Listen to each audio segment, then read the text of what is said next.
म्हणजे कुठे निघालीस मी हे काय इकडे शेतात चालली आमच्या.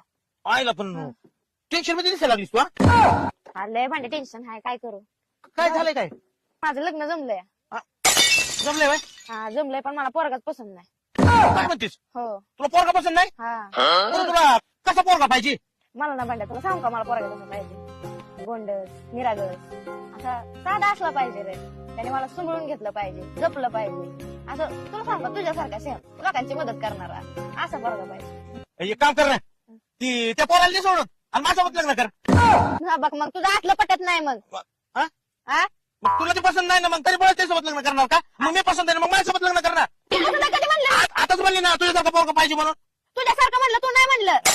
पण बघ ना विचार करून राव तरी गप्पा भांड्या, तू काय पण म्हणतोय या. लग्न कर की माझ्यासोबत. माझ्या आई बापाने निवडलाय तो पोरगा. आपण आई बाबांनी निवडलं पण तुला पसंत नाही ना, तरी पण बोला त्यासोबत करायली तू. गप्पा तू झालं येड, जा तू घरी मग. कर की माझ्यासोबत. चल ना माझ्यासोबत, चल ना लग्न कर ना. हात सोड भांड्या. चल ना कर की लग्न. माझ्यासारखं मला रानात जायचंय भांड्या. काय पण म्हणू नको. वाटलं तर मी तुझ्या घरी म्हातारीला बोलतो ना. गप्प बाबा, मला हाय ते पोरगा पसंत. माझं मी करेल लग्न, तू हात सोड. असं जा सरक सरक, जा तू घरी. आई बाबा हुडकायला लाव पोरगी. येड्यागत करायला लागले. हे गावात नाही अजून, जा. ऐक ना काय पुरे.